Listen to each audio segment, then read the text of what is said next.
We will start. Good morning, everyone. I am Yashwanta. We'll start in AI and ML. AI is ML is very important for this transition. I only start in basic. Only you can learn for basics. Basics. What is AI? Purpose of AI? ಹೆಂಗೆ work ಆಗುತ್ತೆ, A ಐಗೆ types ಯಾವ್ಯಾವೆ, ಮತ್ತು A I ಅಂದರೆ ಏನು, ಇಷ್ಟು ಮಾತ್ರ ತಿಳ್ಕೊಳ್ಳಿ. ಆಮೇಲೆ ಹೇಳ್ಕೊಡ್ತೀನಿ. ಇದು ಪಾರ್ಟ್ 1 ವಿಡಿಯೋ ಆಗಿರುತ್ತೆ. ಬೇಸ್ಡ್ ಆನ್ ಎ ಐ ಅಂದ್ರೇನು, ಫಸ್ಟ್ ಎ ಐ ಹೆಂಗೆ ವರ್ಕ್ ಆಗುತ್ತೆ, purpose of A I, types of A I, just examples ಅಷ್ಟೇ. ಅಪ್ಲಿಕೇಶನ್ಸ್ ಮತ್ತು ಹೌ ಎ ಐ ವರ್ಕ್ಸ್, ಇಷ್ಟು ಮಾತ್ರ ಹೇಳ್ಕೊಡ್ತೀನಿ. ಮತ್ತು ಇನ್ನೊಂದು 2 ಟೈಪ್ಸ್ ಇವೆ ಎ ಐಯಲ್ಲಿ, ಅದನ್ನು ನೆಕ್ಸ್ಟ್ ಹೇಳ್ಕೊಡ್ತೀನಿ. ನೆಕ್ಸ್ಟ್ ವೀಡಿಯೋದಲ್ಲಿ ಎಲ್ ವೀಡಿಯೋ ಮಾಡ್ತೀನಲ್ಲ, ಮಷಿನ್ ಲರ್ನಿಂಗ್ ವೀಡಿಯೋ, ಅವಾಗ ಹೇಳ್ಕೊಡ್ತೀನಿ ಯಾವ ರೀತಿ ಎ ಐ 2 ಟೈಪ್ಸ್ ವರ್ಕ್ ಆಗುತ್ತೆ ಅಂತ. ನಾನು ಮೇನ್ಲಿ ಹೇಳ್ಕೊಡೋದೆ 2 types, because this is the very important. And just shall start. What is A I? First of all ನಾವು ತಿಳ್ಕೊಳ್ಳೋಣ, ಎ ಐ ಅಂದ್ರೇನು. ಎ ಐ ಅಂದರೆ ಏನೂ ಇಲ್ಲ, ಇಸ್ ಎ ಕಂಪ್ಯೂಟರ್ ಆಫ್, ಇದು ಸ್ಟ್ಯಾಂಡರ್ಡ್ ಡೆಫಿನಿಷನ್ ಇದೆ. A is a branch of computer science that aims to create intelligent machine that can simulate human like cognitive abilities. The machines are designed to perform tasks typically require human intelligence such as learning, problem solving, speech recognition, decision making. ಇಷ್ಟೇ A ಅಂದರೆ. A ಅಂದರೆ ಒಂದು computer, ಇದು ಒಂದು intelligent ಮಷಿನ್ಸ್ನ create ಮಾಡೋದು. ಯಾರು? ಇಂಜಿನಿಯರ್ಸೇ create ಮಾಡೋದು. The machines are design to perform typically, ವಿಶಿಷ್ಟವಾಗಿ ಏನು ಪರ್ಫಾರ್ಮ್ ಮಾಡುತ್ತೆ, ಹ್ಯೂಮನ್ ಇಂಟೆಲಿಜೆನ್ಸ್ ಥರನೇ ಅದು ಕೆಲಸ ಮಾಡುತ್ತಲ್ಲ, ಅದೇನೇ ನಾವು ಎ ಅಂತ ಕರೆಯೋದು. ಲೈಕ್ ಲರ್ನಿಂಗ್ ಮಾಡುತ್ತೆ, ಪ್ರಾಬ್ಲಮ್ ಸಾಲ್ವಿಂಗ್ ಮಾಡುತ್ತಾ. ನೀವು ಕಡಿಮೆ ಪ್ರಾಬ್ಲಮ್ನ ನೀವು ಸಾಲ್ವ್ ಮಾಡೋಕ್ಕೆ ಸಾಧ್ಯ, ಯಾಕಂದರೆ ಒಬ್ಬ ಹ್ಯೂಮನ್ ಲಾಟ್ ಆಫ್ ನಂಬರ್ಸ್ನ ಕೊಟ್ಟರೆ ನಾವು ಆ್ಯಡ್ ಮಾಡೋಕ್ಕಾಗಲಿ, ಮಲ್ಟಿಪ್ಲಿಕೇಶನ್ ಆಗಲಿ, ಡಿವಿಷನ್ ಆಗಲಿ ಮಾಡೋಕ್ಕೆ ಸಾಧ್ಯನೇ ಇಲ್ಲ. ಸಾಧ್ಯ ಇರ್ಬೋದು, ಬಟ್ ಲಾಟ್ ಆಫ್ ಟೈಮ್ ಹಿಡಿಯುತ್ತೆ, ನಿಜವಾಗ್ಲೂ ಕಷ್ಟ.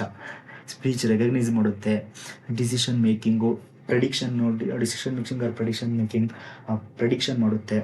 ಸೋ ಮೆನಿ ಆಫ್ ಎಕ್ಸಾಂಪಲ್ಸ್ ಇದ್ದಾವೆ. ನೋಡೋಣ ಎ ಐ ಹೇಗೆ ವರ್ಕ್ ಆಗುತ್ತೆ ಅಂತ. Deep learning sub field of machine learning. ಇದೊಂದು ಪ್ರಾಪರಾಗಿ ಕೊಟ್ಟಿದ್ದೀನಿ, ಜಸ್ಟ್ ನಾನು ಎಕ್ಸಾಂಪಲ್ ಮಾಡ್ತೀನಿ. ನೋಟ್ಸ್ ಬೇಕು ಅಂದರೆ ವಾಟ್ಸಪ್ಪಲ್ಲಿ ಇದು ಇನ್ಸ್ಟಾಗ್ರಾಮಲ್ಲಿ ಡಿ ಎಮ್ ಮಾಡಿ ಸೆಂಡ್ ಇಟ್ಟು. ಫಾಲೋ ಏನು ಮಾಡಬೇಕಾಗಿಲ್ಲ, ನಾನು ಜಸ್ಟ್ ಸೆಂಡ್ ಮಾಡ್ತೀನಿ, ತಲೆ ಕೆಡಿಸ್ಕೊಬೇಡಿ. ನೀವು ಕಳಿಸಿ, ಬಟ್ ವಿಡಿಯೋನ ಶೇರ್ ಮಾಡಿ ಅಷ್ಟೇ ನಾನು ಕೇಳ್ಕೊಳ್ಳೋದು. ಯೂಟ್ಯೂಬಲ್ಲಿ ಸಬ್ಸ್ಕ್ರೈಬ್ ಮಾಡಿ.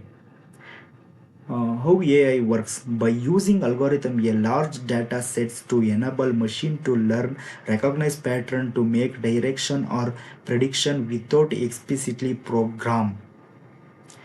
ಏನೇ ಪ್ರೋಗ್ರಾಮಿಂಗ್ ಇಲ್ಲದೇನೆ ಅದು ಎಕ್ಸಿಕ್ಯೂಟ್ ಆಗುತ್ತೆ. ಹೇಗೆ ಅಲ್ಗೋರಿಥಮ್ನ ಯೂಸ್ ಮಾಡ್ಕೊಂಡು, ಲಾರ್ಜ್ ಡಾಟಾ ಸೆಟ್ನ ಯೂಸ್ ಮಾಡ್ಕೊಂಡು ಎನಬಲ್ ಮಾಡಿ, ಮಷಿನ್ ಟು ಲರ್ನ್ ಮಾಡಿ, ರೆಕಗ್ನೈಸ್ನ ಒಂದು ಪ್ಯಾಟ್ರನ್ನ ರೆಕಗ್ನೈಸ್ ಮಾಡಿ, make the decision or prediction ಮತ್ತು ಪ್ರೆಡಿಕ್ಷನ್ ಕೊಡುತ್ತೆ. ಏನು ಪ್ರೆಡಿಕ್ಷನ್ ಕೊಡುತ್ತೆ? Large data set. ಒಂದು ಎಕ್ಸಾಂಪಲ್ ಸಿಂಪಲಾಗಿ ಕೊಡ್ತೀನಿ. ಇಂಡಿಯಾ ಮತ್ತು ಪಾಕಿಸ್ತಾನ ಲಾರ್ಜ್ ಹೇಗೆ ಪ್ರೆಡಿಕ್ಷನ್ ಮಾಡುತ್ತೆ? India win percentage is 90%, Pakistan win percentage is 10%. ಹೇಗೆ ಮಾಡುತ್ತೆ ಅಂತಂದರೆ, ಈಗ ಒಂದು ಲಾರ್ಜ್ ಡಾಟಾ ಸೆಟ್ ಅಂದರೆ ಒಂದು 10 years back or 20 years back India ಮತ್ತು ಪಾಕಿಸ್ತಾನ ಎಷ್ಟು ಮ್ಯಾಚ್ ಆಡೋರೆ, ಎಷ್ಟು ಮ್ಯಾಚ್ ಗೆದ್ದವ್ರೆ, ಆ್ಯಂಡ್ ಅದ್ರ ಪ್ರಕಾರ ತಗೊಂಡು ಇಂಡಿಯಾ ವಿನ್ನಿಂಗ್ ಪರ್ಸೆಂಟೇಜ್ನ ಕ್ಯಾಲ್ಕುಲೇಟ್ ಮಾಡಿ, ಪಾಕಿಸ್ತಾನ ವಿನ್ನಿಂಗ್ ಪರ್ಸೆಂಟೇಜ್ನ ಕ್ಯಾಲ್ಕುಲೇಟ್ ಮಾಡಿ, ಅದರಲ್ಲಿ ಪ್ರಿಡಿಕ್ಷನ್ ಮಾಡುತ್ತೆ. ಇಂಡಿಯಾ ಇಷ್ಟು ಮ್ಯಾಚ್ ಗೆದ್ದಿರೋದ್ರಿಂದ ಪರ್ಸೆಂಟೇಜ್ ಇಷ್ಟಿದೆ, ಪಾಕಿಸ್ತಾನ ಇಷ್ಟು ಗೆದ್ದಿರೋದ್ರಿಂದ ಇಷ್ಟು ಪರ್ಸೆಂಟೇಜ್ ಇಷ್ಟಿದೆ. ಇಷ್ಟೇ ಇದ್ರ ಬೇಸ್ ಮೇಲೆ ಎ ಐ ವರ್ಕ್ ಆಗೋದು. ಡೋಂಟ್ ವರಿ, ಅದು ಬಿಟ್ಟು ಏನೂ ಇಲ್ಲ. Next, purpose of A I. Purpose of ಅಂದ್ರೆ ಏನು? Machine to simulate human intelligence and cognitive ಫಂಕ್ಷನ್ಸ್ನ like learning, problem solving. Same ಇದ್ರ ಮೇಲೆ ನಿಂತಿರೋದು. ನೀವು ಇದೊಂದು ತಿಳ್ಕೊಂಬಿಡಿ. ಯಾರು ಕೇಳಿದ್ರೆ ಪರ್ಪಸ್ ಆಗಲಿ, ಎ ಐ ಅಂದ್ರೆ ಏನಂತಾಗಲಿ, problem solving, decision making, speech recognisation, ಮತ್ತು ಲರ್ನಿಂಗ್, ಇಷ್ಟನ್ನು ಮಾತ್ರ ಗ್ಯಾಪ್ನ ಮಾಡಿಕೊಳ್ಳೇಬೇಕು. ನೀವು ಇಷ್ಟು ಹೇಳಿದ್ರೂ ಸಾಕು. ಅದು ಸೋ ಮೆನಿ ಅರ್ಥ ಆಗೋಗುತ್ತೆ. ಅದು ಯಾವುದೇ ಕ್ವಶನ್ ಕೇಳಿದ್ರು ಇಷ್ಟು ಹೇಳಿ. ಟೈಪ್ಸ್ ಕೇಳಿದ್ರೆ ನ್ಯಾರೋ ಎ ಮತ್ತು ಜನರಲ್ ಎ ಅಂತಿದೆ, ಅದನ್ನು ನಾನು ಆಮೇಲೆ ಎಕ್ಸ್ಪ್ಲೇನ್ ಮಾಡ್ತೀನಿ. ಜಸ್ಟ್ ನಿಮ್ಮ ಪರ್ಪಸ್ಗೋಸ್ಕರ ಹಾಕಿರೋದು. ಡೋಂಟ್ ಇದೇನಷ್ಟು ಡೆಪ್ತಾಗಿ ತೊಗೋಬೇಡಿ ಅಷ್ಟೇ. Applications in health care application, lot of ಅಪ್ಲಿಕೇಶನ್ನ ಯೂಸ್ ಮಾಡ್ತೀವಿ. ಸೋ ಮೆನಿ ಕಡೆ ಯೂಸ್ ಮಾಡ್ತೀವಿ. Health care, chat board, social media, you can use farming also use ಮಾಡ್ತೀವಿ. ಯಾಕಂದರೆ ಒಂದು ಬೆಳೆ ಹಾಳಾಗಿದ್ರೆ ಜಸ್ಟ್ ಒಂದು ಡ್ರೋನ್ ಕ್ಯಾಪ್ಚರ್ ಮಾಡಿ ಇಂಥ ಬೆಳೆಯಲ್ಲಿ ಇದೇ ಹೋಗೈತೆ, ಇದೇ ಆಗೈತೆ ಅಂತ ಅದು ರೆಕಗ್ನೈಸ್ ಮಾಡುತ್ತೆ. ಇದೇ ಔಷಧಿ ಹೊಡಿಬೇಕು, ಇದೇ ಆಗಿದೆ ಅಂತ. ಸೊ ಅದು also AI works. Lot of ನಾವು ಎಷ್ಟು ಯೂಸ್ ಮಾಡ್ತೀವಿ ಅಂತಂದರೆ, ಇನ್ನೂ ಒಂದು ಎಕ್ಸಾಂಪಲ್ ತಗೋಬೇಕು ಅಂತಂದರೆ ಹೆಲ್ತ್ ಕೇರಲ್ಲಿ ಫಸ್ಟು ಎಕ್ಸ್ರೇ ತೆಗಿಬೇಕಾದ್ರೆ ಇದು ಲಾಟ್ ಆಫ್ ಇದು ಸೋ ಮೆನಿ ಪ್ರೊಸೀಜರ್ ಇರ್ತಿತ್ತು. ಈಗ ಆ ಥರ ಏನಿಲ್ವಲ್ಲ. ಬೆಸ್ಟ್ ಒಂದು ಕ್ಯಾಪ್ಚರ್ ಮಾಡುತ್ತೆ, ನಮ್ಮ ಬಾಡಿನ ಸ್ಕ್ಯಾನ್ ಮಾಡುತ್ತೆ, ಡೈರೆಕ್ಟಾಗಿ ತೋರಿಸ್ಬಿಡುತ್ತೆ.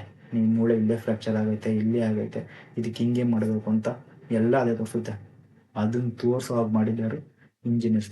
ಅವನು ಕೂಡ ಹೇಳಿರ್ತಾನೆ, ನೀನು ಈ ವೇಲಿ ಇದನ್ನೇ ವರ್ಕ್ ಮಾಡಬೇಕು, ನೀನು ಇಷ್ಟು ನಂಬರ್ ಕೇಳಿದ್ರೆ ನೀನು ಇಷ್ಟನ್ನೇ ಆ್ಯಡ್ ಮಾಡಬೇಕು. ಪ್ರತಿಯೊಂದು ಇಂಜಿನಿಯರೇ ಆ್ಯಡ್ ಮಾಡಬೇಕು.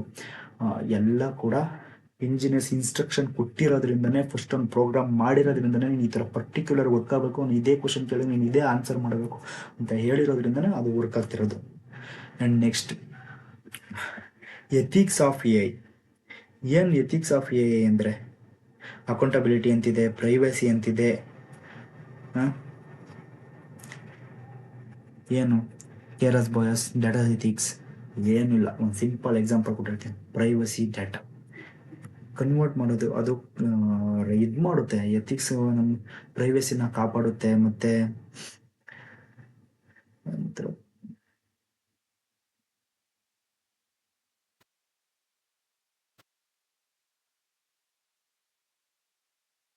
ಡಾಟಾ ಎಥಿಕ್ಸು ನಮ್ಮ ಪ್ರೈವಸಿ. ಈಗ ಬೇರೆ ಯಾರು ನಮ್ಮನ್ನ ಆಕ್ಸೆಸ್ ಮಾಡೋಕ್ಕಾಗೋದಿಲ್ಲ, ಆ್ಯಂಡ್ ಬೇರೆ ಯಾರು ನಮ್ಮ ಪ್ರೈವಸಿನ ಕದ್ದಕ್ಕಾಗಲ್ಲ, ಆ ರೀತಿ ಪ್ರೊಟೆಕ್ಟ್ ಮಾಡುತ್ತೆ. ಮತ್ತು ಈಗ ಒಂದು ಎಕ್ಸಾಂಪಲ್ ಕೊಡಬೇಕು ಅಂದರೆ ಯಾವ ರೀತಿ ಹೇಳೋದಪ್ಪ, ಎಕ್ಸಾಂಪಲ್ ಯಾವ ರೀತಿ ಹೇಳೋದು ಹೇಳ್ತೀನಿ ಏನು ಅಂತ. ಈಗ just how AI works. A system work by process large amount of data and using algorithm to recognize pattern and make prediction or decision based on that data. ಒಂದು ಪರ್ಟಿಕ್ಯುಲರ್ ಡಾಟಾ ಸೆಟ್ನ ತಗೊಳುತ್ತೆ, ಅದನ್ನ ವರ್ಕ್ ಮಾಡುತ್ತೆ, learn ಮಾಡುತ್ತೆ, ಏನೈತೆ ಅಂತ ತಿಳ್ಕೊಳ್ಳುತ್ತೆ. ಈಗ example ಒಂದು data, ಅದರ ಅಲ್ಗೋರಿಥಮ್ ತಿಳ್ಕೊಳ್ಳುತ್ತೆ, ಒಂದು ಪ್ಯಾಟ್ರನ್ನ ರೆಕಗ್ನೈಸ್ ಮಾಡುತ್ತೆ, ನೆಕ್ಸ್ಟು ಪ್ರಿಡಿಕ್ಷನ್ ಆರ್ ಡಿಸಿಷನ್ನ ಕೊಡುತ್ತೆ. ಇಷ್ಟೇ. ಅದನ್ನು ಬಿಟ್ಟು ಏನೂ ಇಲ್ಲ. AI ವರ್ಕ್ ಆಗದೆ ಇಷ್ಟ್ರ ಮೇಲೆ ಕಣ್ರಪ್ಪ. ಅದ್ರ ಮೇಲೆ ಹಂಗೆ ಹಿಂಗೆ ಏನೂ ಇಲ್ಲ. ಸ್ವಲ್ಪ ಸಿಂಪಲಾಗಿ ತಿಳ್ಕೊಳ್ಳಿ ಅಷ್ಟೇ. ಅದ್ರ ಡೆಫಿನೇಷನ್ನು ಏನು ಬೇಸಿಕ್ ಅಷ್ಟೇ. ನಾನು ಹೇಳ್ತಾ ಇರಲ್ವ, ಫಸ್ಟು ಬೇಸಿಕ್ ತಿಳ್ಕೊಳ್ಳಿ, ಆಮೇಲೆ ನೋಡೋಣ ಲಾರ್ಜ್ ಆಗುತ್ತೋ ಇಲ್ವೋ ಏನು ಎತ್ತ ಅಂತ. ಫಸ್ಟು ಒಂದು ಹೇಗೆ ವರ್ಕ್ ಆಗುತ್ತೆ, ಮೇನ್ ಥಿಂಗ್ ನೀವು ಮೈಂಡಲ್ಲಿ ಒಂದು ನೆನ್ಪಿಟ್ಕೋಬೇಕು ಅಂತಂದರೆ, decision making, problem solving, learning, speech recognisation, ಈ ಥರ ಒಂದು ಸಿಂಪಲ್ ವರ್ಡ್ಸ್ನ ನೀವು ನೆನ್ಪಿಟ್ಕೊಂಡ್ರೆ ಸಾಕು. AI ವರ್ಕ್ ಆಗೋದು ಕಂಪ್ಲೀಟ್ ಇದ್ರ ಮೇಲೇ. ಅರ್ಥ ಆಯ್ತಾ? ಇದನ್ನು ಬಿಟ್ಟು ಇನ್ನೇನೂ ಇಲ್ಲ. ಅರ್ಥ ಆಯಿತು ಅಂದ್ಕೊಳ್ತೀನಿ. ನೆಕ್ಸ್ಟು ಟಾಪಿಕ್ ಯಾವ್ದು ಮಾಡ್ತೀನಿ ಅಂತಂದರೆ, ಸಮ್ ಎಕ್ಸಾಂಪಲ್ ಒಂದಿಗೆ ಎಥಿಕ್ಸ್ ಆಫ್ AIಗೆ ಸ್ವಲ್ಪ ಎಕ್ಸಾಂಪಲ್ ಕೊಟ್ಟಿಲ್ಲ, ಅದೊಂದು ಎಕ್ಸಾಂಪಲ್ ಕೊಡ್ತೀನಿ. ಆಮೇಲೆ ನೆಕ್ಸ್ಟು 2 ಟೈಪ್ಸ್ ಅಂತ ನಾನು ಹೇಳಿದ್ದೆ, ಜನರಲ್ AI ಮತ್ತು ನ್ಯಾರೋ AI. ಅದನ್ನು ಜಸ್ಟ್ ಸುಮ್ಮನೆ ಒಂದು ಮೆಮೊರೇಬಲ್ಲಾಗಿ ಒಂದು ಜ್ಞಾಪನ ಮಾಡ್ಕೊಳಕ್ಕಾಗಿ ನೆಕ್ಸ್ಟ್ ಕ್ಲಾಸ್ ಏನು ಮಾಡ್ತೀನಿ ಅದಕ್ಕೋಸ್ಕರ ಹೇಳ್ತೀನಿ. ಜನರಲ್ ಇದು ನ್ಯಾರೋ AI ಅಂದರೆ, ನೀವು ಒಂದು ಸ್ಪೆಸಿಫಿಕ್ ಟಾಸ್ಕ್ನ ಕೊಟ್ಟರೆ ಅದು ಮಾಡುತ್ತೆ. ನೀವೇನು ಇನ್ಸ್ಟ್ರಕ್ಷನ್ ಕೊಟ್ಟಿರ್ತೀರ ಅದನ್ನು ಬಿಟ್ಟು ಎಕ್ಸ್ಟ್ರಾ ಏನೂ ಮಾಡಲ್ಲ. ಅರ್ಥ ಆಯ್ತಾ?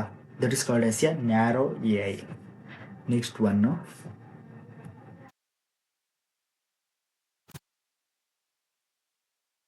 General AI.